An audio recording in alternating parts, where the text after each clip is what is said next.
He was the devil of soul, until one girl looked into his eyes and saw a man. Thomas Lee was feared across Seoul. Cold, strategic, untouchable. People whispered his name in dark alleys. Men lowered their heads when he walked past. He ran his empire like a chess game. Every move planned. Every risk calculated. He did not date. He did not trust. He did not fall in love. Feelings were weakness. Weakness got people hurt. One rainy evening, his phone buzzed. It was Minjun, his childhood friend. "Thomas, please. I need a favor. Go sit at my blind date for 10 minutes. I can't make it. Just talk and leave." Thomas almost hung up. "I don't do favors like this. Just 10 minutes. I owe you my life." Thomas sighed. "Fine. 10 minutes. Nothing more." He changed into a dark coat and drove to a quiet cafe near the university. The bell above the cafe door rang softly when he stepped inside. And he froze. By the window sat a girl with brown skin glowing softly under the warm lights. She held a notebook tightly against her chest. She looked nervous but determined. Janet. She did not look dangerous. She looked bright. Alive. She looked up. Their eyes met. Something moved inside Thomas. Not control. Not power. Something strange. Something warm. She smiled shyly. "Hi, you must be Daniel?" He should have corrected her. Instead, he heard himself say yes. And he sat down. 10 minutes, he reminded himself. Just 10 minutes. But he did not know that those 10 minutes were about to change his life forever. Janet talked fast when she was nervous. Thomas noticed that first. She told him she was studying international law. She wanted to fight corruption. She wanted to protect people who could not protect themselves. "I want to make the world fair," she said, her eyes shining. "Even if it's hard." Thomas almost laughed. The world was not fair. He knew that better than anyone. "And how will you do that?" he asked calmly. She leaned forward. "By standing up to powerful men who think they are above the law." Her words hit him like a quiet slap. Men like him. But she did not know that. She asked him what he did for work. "I manage businesses," he said smoothly. That part was true. Just not the whole truth. She challenged his ideas. When he said the world runs on power, she shook her head. No, the world runs on choices. No one talked to him like that. No one dared disagree. But she did. And she was not afraid.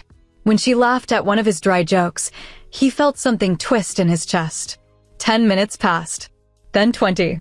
Then an hour. He did not leave. When he finally stood up, she smiled. "I'm glad you came."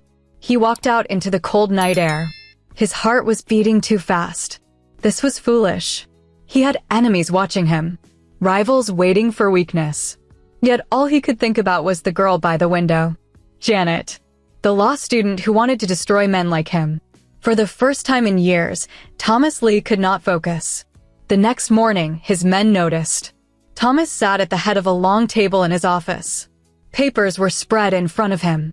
Plans, routes, contracts. But his mind was not there. "Boss," one of his men asked carefully. Thomas blinked. "Continue." They exchanged looks. Their leader never drifted away like this. He was always sharp, always ahead. Later that day, Thomas found himself driving near the university. He told himself it was coincidence. But it wasn't.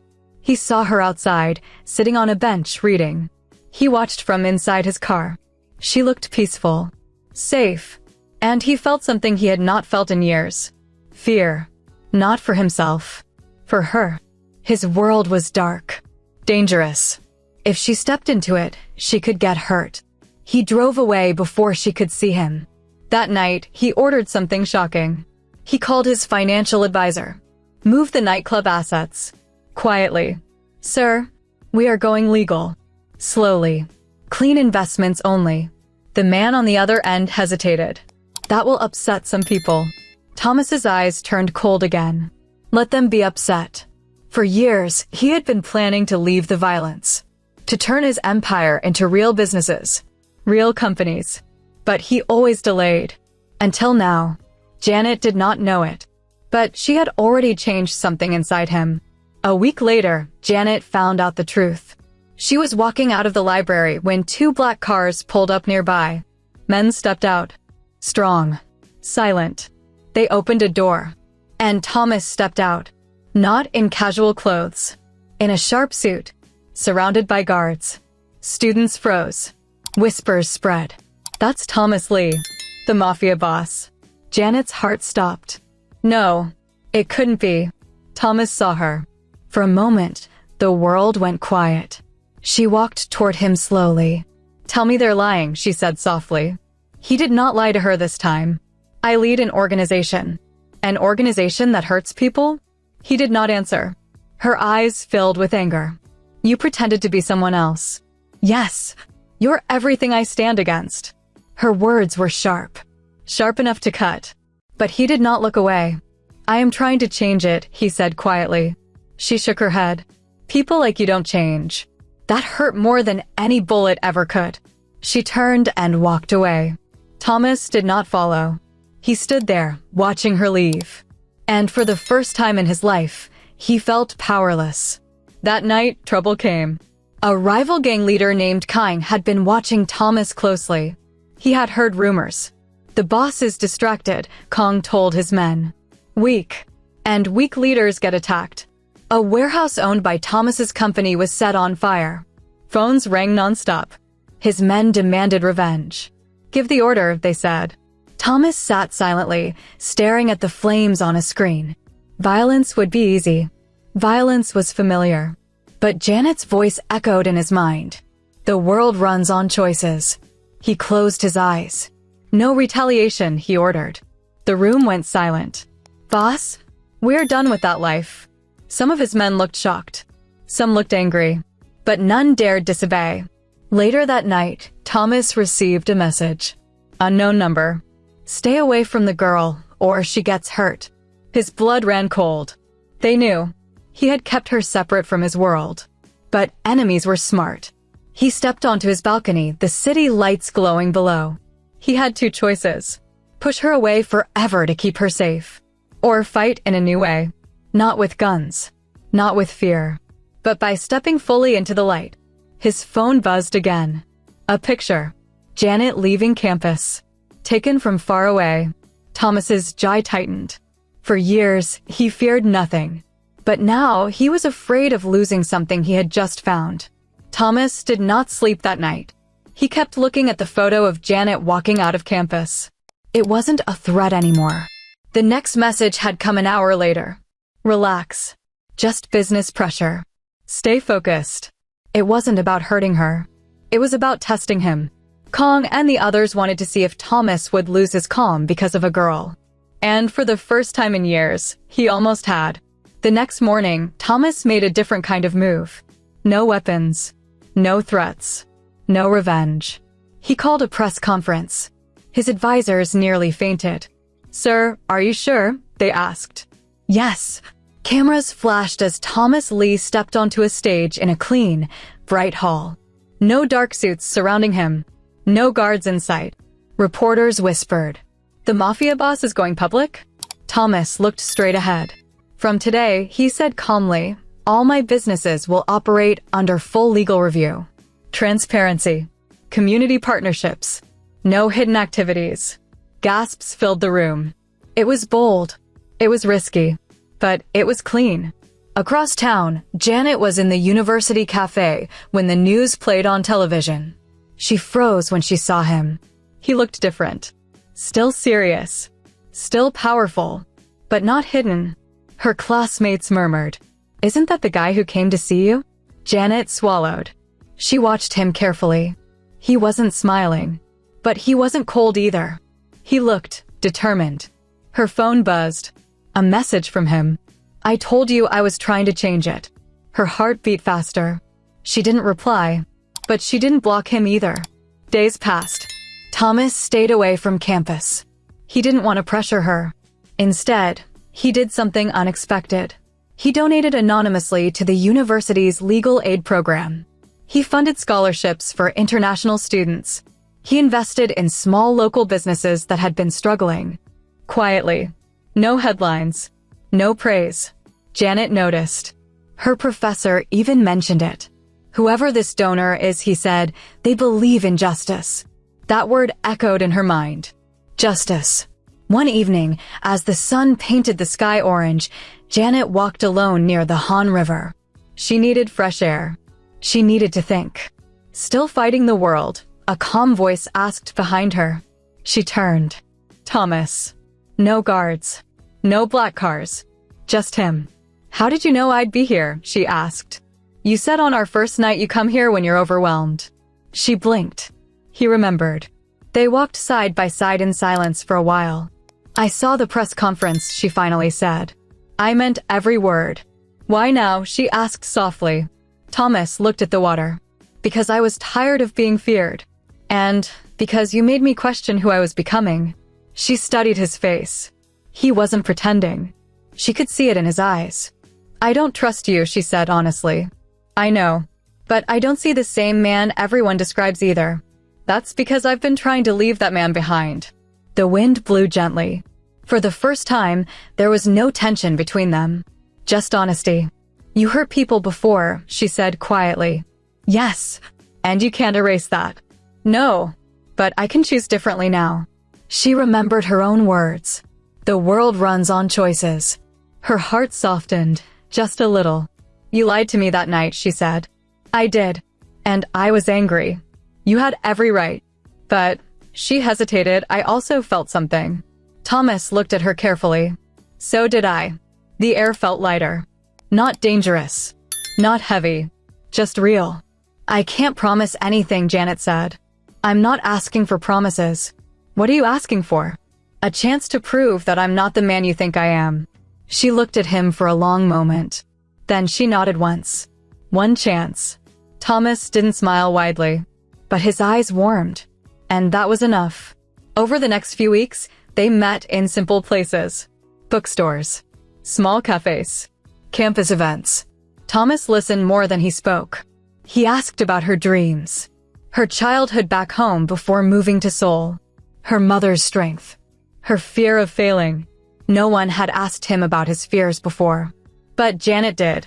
What scares you? She asked one afternoon. He thought carefully. Becoming empty. She tilted her head. You're not empty. I was close. She reached across the table without thinking and touched his hand. Just for a second. Electric. Gentle. Safe. Thomas felt something settle inside him. Not chaos. Not fire. Peace. His men noticed the change too. He laughed once during a meeting. Actually laughed. They stared at him like he had grown wings. Business became cleaner. Simpler. Public. Old partners who wanted trouble slowly drifted away. New partners stepped in. Legal advisors replaced shadow contacts. It wasn't dramatic. It wasn't explosive. It was steady. And steady was stronger. One evening, Thomas walked Janet back to her apartment building. They stood outside under the soft streetlights. You know, she said, my friends still think I'm crazy for talking to you. They're smart, he replied calmly. She laughed. You're not what I expected. Is that good or bad? Confusing. He nodded. I don't want to control your life, Janet. I don't want to pull you into anything dark. If this ever feels wrong, you walk away. I won't stop you. She searched his face. He meant it. That mattered. Thomas, she said softly, are you doing all this because of me? He paused. I started changing before you. But meeting you made me stop delaying. Her chest tightened. You make me want to be someone I'm not ashamed of, he added quietly. That sentence wrapped around her heart. She stepped closer. Not touching. Just close enough to feel his warmth. This is scary, she admitted. I know. But it doesn't feel wrong. Thomas exhaled slowly. For a man who once ruled through fear, he now stood still in front of one girl, waiting for her decision. And Janet, the girl who wanted to fight injustice, found herself standing in front of the man she once thought she would destroy. The city lights shimmered behind them. Neither of them noticed how time seemed to pause. And as they stood there, something gentle began to grow between them. Not danger. Not obsession. But something steady. Something real. And neither of them knew that this quiet beginning was about to test their hearts in ways they never expected. The next few weeks felt different. Not dramatic. Not loud. Just warm.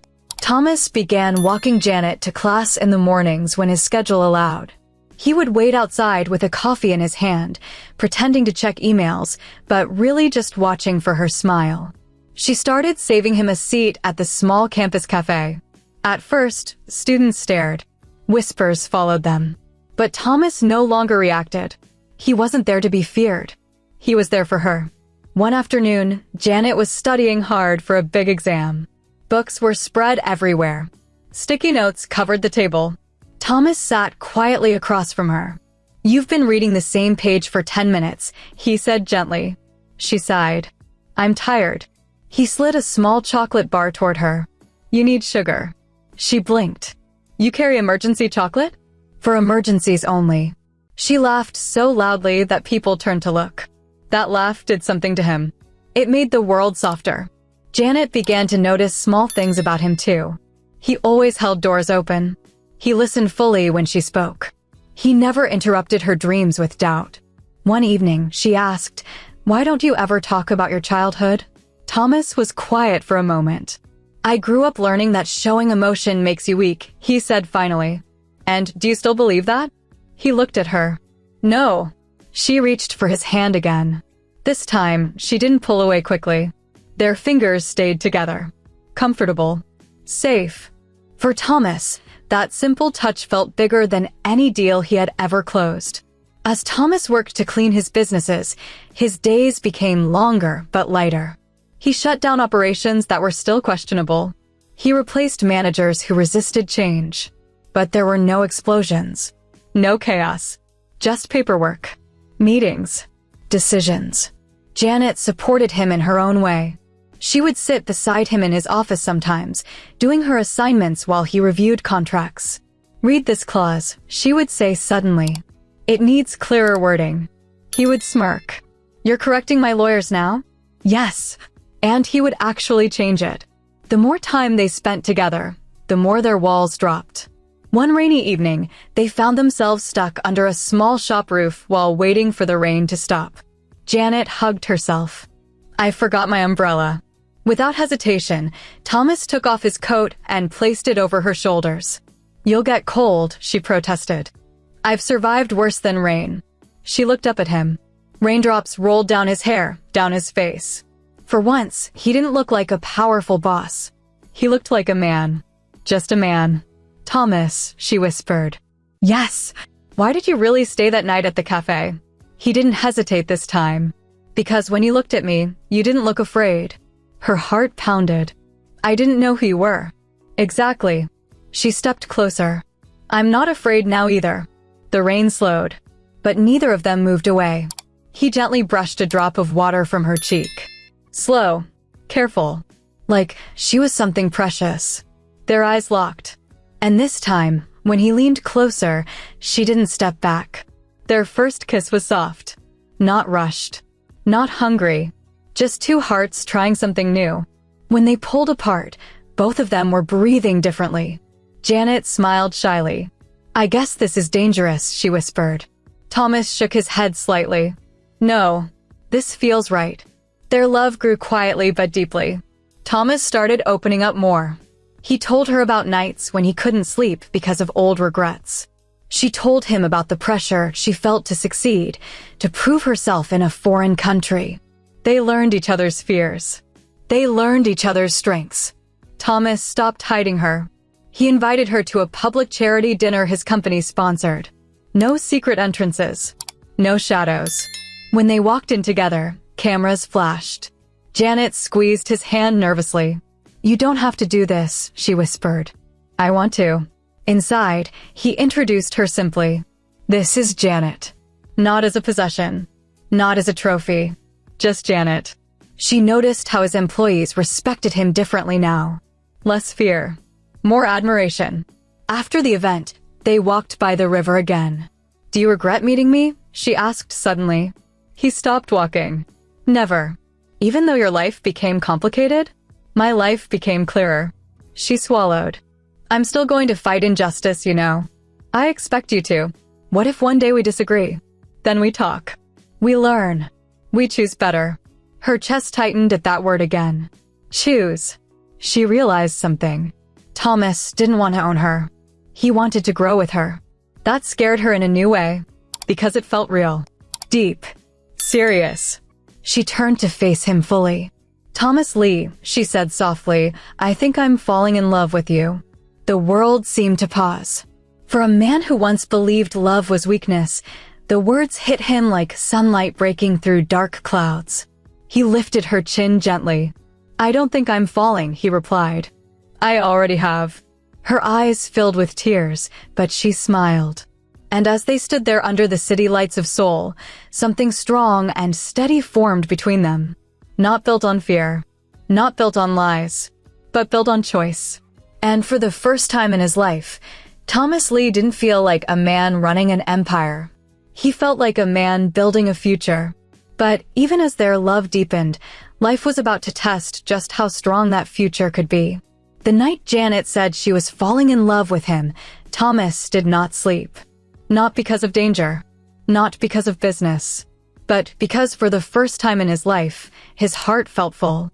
The next morning, he showed up at her apartment building earlier than usual. Janet came down wearing a simple blue dress and holding her books. She stopped when she saw him. You look serious, she said carefully. I am. Her heart jumped. Did something happen? Yes, he replied calmly. I made a decision. She blinked. Thomas stepped closer, but not too close. I don't want to keep walking beside you without clarity. I don't want to hide what this is. Janet, will you officially be with me? She stared at him. You mean, like boyfriend and girlfriend? Yes. No secrets. No secrets. No pretending? No pretending. No controlling my life? He shook his head gently. Never. Her lips curved slowly into a smile. For someone who once said he doesn't date, you're doing this properly. I'm learning. She stepped closer, looking into his eyes. I don't want a half version of you, Thomas. You won't get one. She took a deep breath. Okay. He frowned slightly. Okay. Yes. I'll be your girlfriend. For a second, he didn't react. Then the smallest, rarest smile touched his face. And somehow that smile felt more powerful than all the fear he once ruled with. He gently pulled her into his arms. Not tight, not possessive, just warm. And Janet felt safe. Making it official changed something between them. It wasn't louder. It wasn't dramatic. It was steadier. Thomas began introducing her properly. This is Janet, my girlfriend.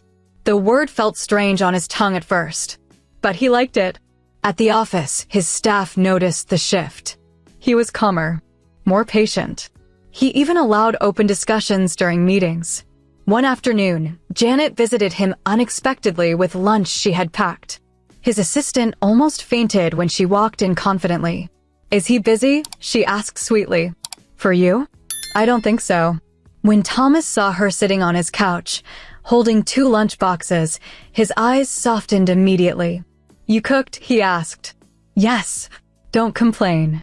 They ate together in his office. She teased him about how serious he looked while chewing.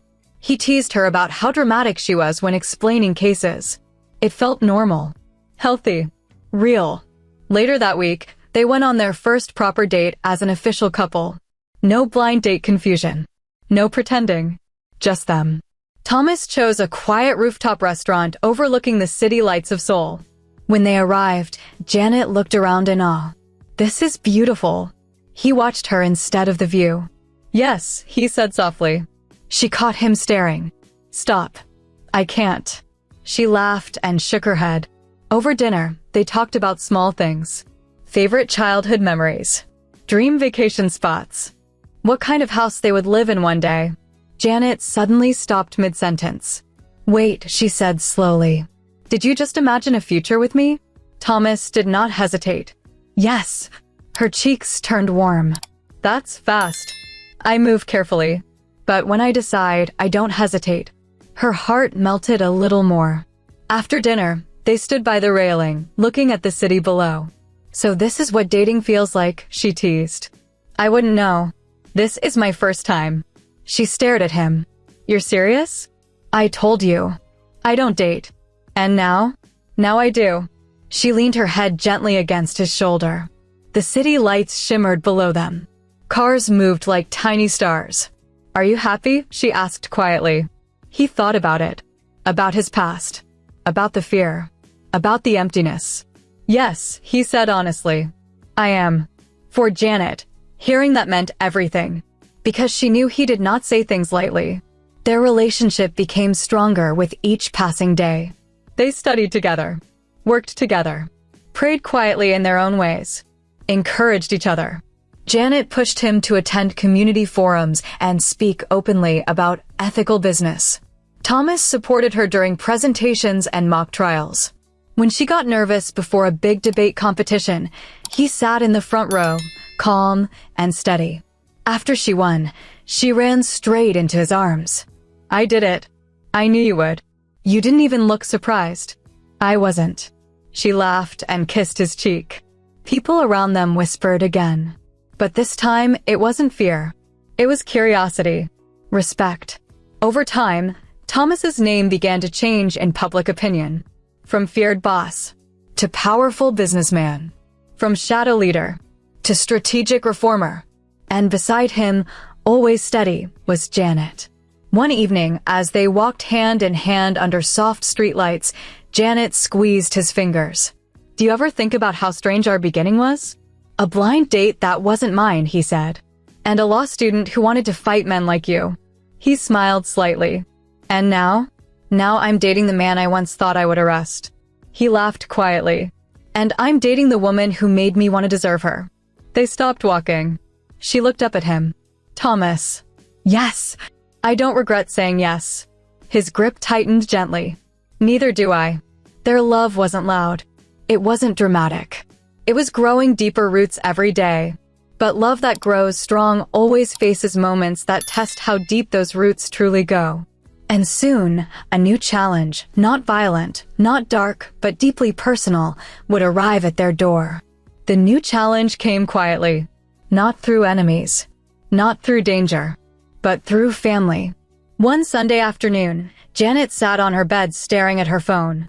Thomas noticed her silence immediately. You've been reading the same message for 5 minutes, he said gently. She sighed. It's my mom. Is everything okay? She wants to visit. Thomas paused. That's good, isn't it? Janet bit her lip. She doesn't know about you. He stayed calm. Then tell her. It's not that simple. Janet's mother was strong. Protective. Wise. She had raised Janet alone before sending her abroad for better opportunities. She believed in hard work, in honesty, in clean reputations. How do I explain that I'm dating a man who used to run complicated businesses? Janet asked quietly. Thomas didn't defend himself. He didn't interrupt. He simply nodded. She deserves the truth, he said. Janet looked at him carefully. You're not afraid? I've faced boardrooms and rivals. I can face your mother. That made her laugh nervously. You don't know African mothers. Then I will learn. 2 weeks later, her mother arrived in Seoul. Thomas insisted on picking her up from the airport. Janet was shaking slightly in the passenger seat. Relax, he murmured. You relax, she shot back.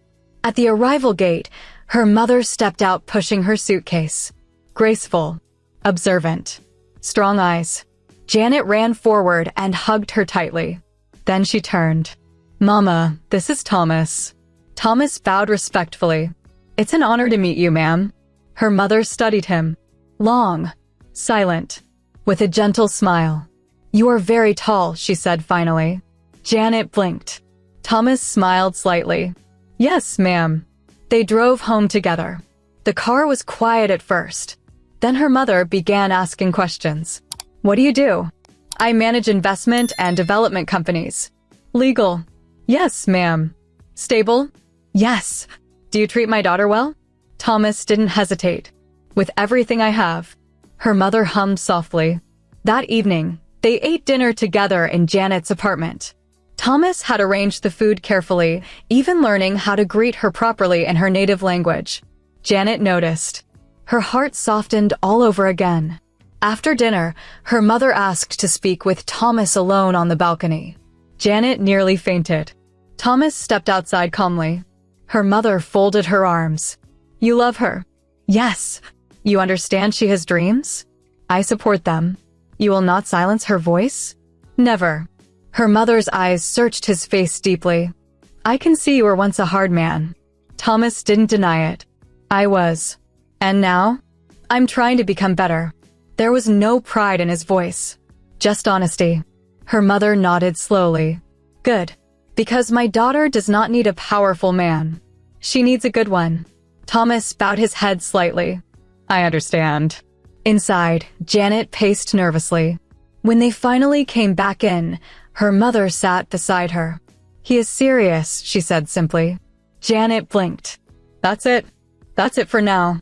Thomas caught Janet's eye. Relief passed between them quietly. Over the next few days, her mother observed everything. How Thomas waited for Janet to finish speaking. How he carried groceries without being asked. How he encouraged her to focus on her exams instead of skipping study time for dates. One evening, as they all watched the sunset from the window, her mother spoke again. Thomas. Yes, ma'am. You are not perfect. No, ma'am. But you're trying. Yes. She nodded. Then keep trying. That simple sentence meant more than approval. It meant possibility. After her mother returned home, Janet felt lighter.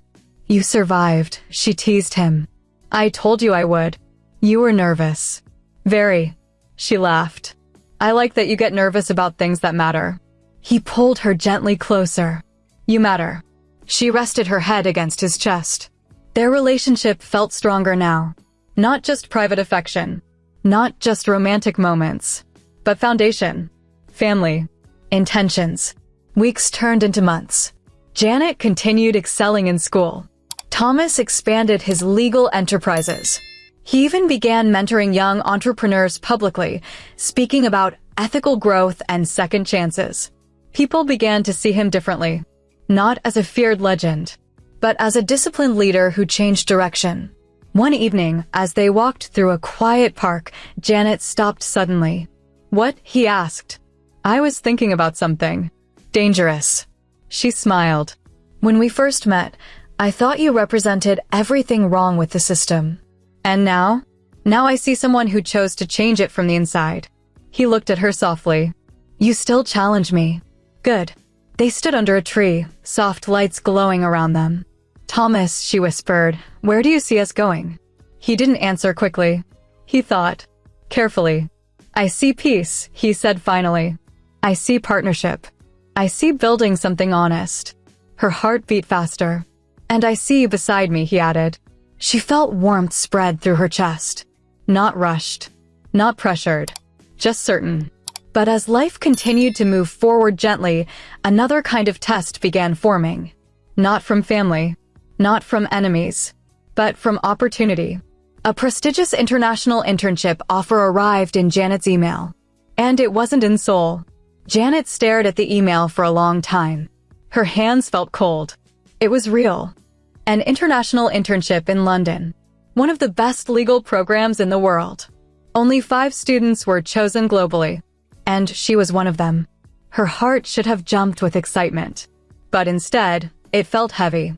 That evening, she met Thomas at their usual spot by the river. He noticed her quiet mood immediately. What happened? He asked softly. She handed him her phone. He read the email carefully. His eyes paused at the words, 6-month residency required. He looked up at her. This is big. I know. You worked for this. I know. Silence settled between them. 6 months. Different country. Different time zone. Different world. You should go, Thomas said calmly. She blinked. That's it? What did you expect me to say? I don't know. Maybe tell me to stay. His jaw tightened slightly. I would never hold your future back. She looked at him carefully. You're not scared. I am. Then why are you so calm? Because loving you means wanting your growth, even if it stretches me. Her eyes filled with tears. I don't want distance to change us. It won't, he said firmly. You can't promise that. No, but I can promise effort. She stepped closer. What if I get busy? What if we argue? What if? He gently held her shoulders. Janet. Look at me. She did. Do you love me? Yes. Do you trust me? Yes. Then we'll face 6 months. She laughed through her tears. You make everything sound simple. It isn't simple. It's just a choice. That word again. Choice. The world runs on choices. And she chose him. I'll go, she whispered. And I'll come back. He nodded once. I'll be here. The weeks before her departure were soft and meaningful. They didn't try to rush memories. They simply lived them. Cooking together. Late night walks. Quiet studying. He attended her small farewell dinner with her classmates. He didn't dominate the room. He sat proudly beside her. When she gave a short thank you speech, she glanced at him. And to the person who reminded me that people can change, thank you. He didn't look away. The night before her flight, they stood again by the river where everything had shifted months ago. Remember our first real conversation here? She asked. Yes. You said you were afraid of becoming empty. I remember. Are you still? He shook his head gently. Not anymore. She smiled softly. Good. The airport goodbye was quiet. No drama. No loud promises. Just deep eye contact. When boarding was announced, she hugged him tightly. I'm not scared, she whispered. Good. But I will miss you. I'll miss you more. She pulled back slightly. Take care of yourself. Always. She walked toward the gate, then turned once more. He was still standing there. Steady. Watching her with calm strength. And for the first time in his life, Thomas Lee didn't feel like a man losing control. He felt like a man secure enough to let go temporarily. Months passed. Video calls filled their nights. She told him about court observations and cultural differences. He told her about new partnerships and community programs. They argued once over scheduling. They apologized. They learned. They grew. Distance did not shrink them. It refined them. 6 months later, Thomas stood once again at the airport. This time, waiting. When Janet walked out with her suitcase, scanning the crowd, their eyes met instantly. She dropped her bag. He walked forward. Not running. Not dramatic. Just certain. She stepped into his arms. And this time, the hug felt different. Stronger. Proven. I'm back, she said against his chest. I know. Did you change while I was gone? Yes. How? I became more patient. She laughed softly. And you? I became more sure. They walked out of the airport hand in hand. No shadows following. No whispers of fear. Just two people choosing each other again. Later that evening, as they stood on the rooftop where they had once defined their relationship, Thomas looked at her seriously. When you first met me, I was a man people feared. She nodded. Now you're a man people respect. He shook his head slightly. I don't mean business. She waited. I mean my heart. You changed it. She stepped closer. No, she said gently. You changed it. I just reminded you that you could. The city lights sparkled around them. Seoul felt peaceful. Thomas took her hands in his. I don't regret that blind date. Me neither. It was the first step toward redemption. And love, she added. He smiled. Yes, and love. Then he said, do you know that my friend actually set me up on that date not for himself, but for me? He eventually told me that he wanted me to find love. Funny how that sounds, because I didn't just find love, I actually found my soulmate. He smiled softly. They stood there quietly, not rushing the future, not forcing the next chapter, just grateful for the journey. A feared man who chose differently. A brave woman who believed people could change. That became the beginning of something steady, honest, and beautifully real. If you enjoyed this story, please like, share with friends and loved ones, and subscribe for more amazing stories to come.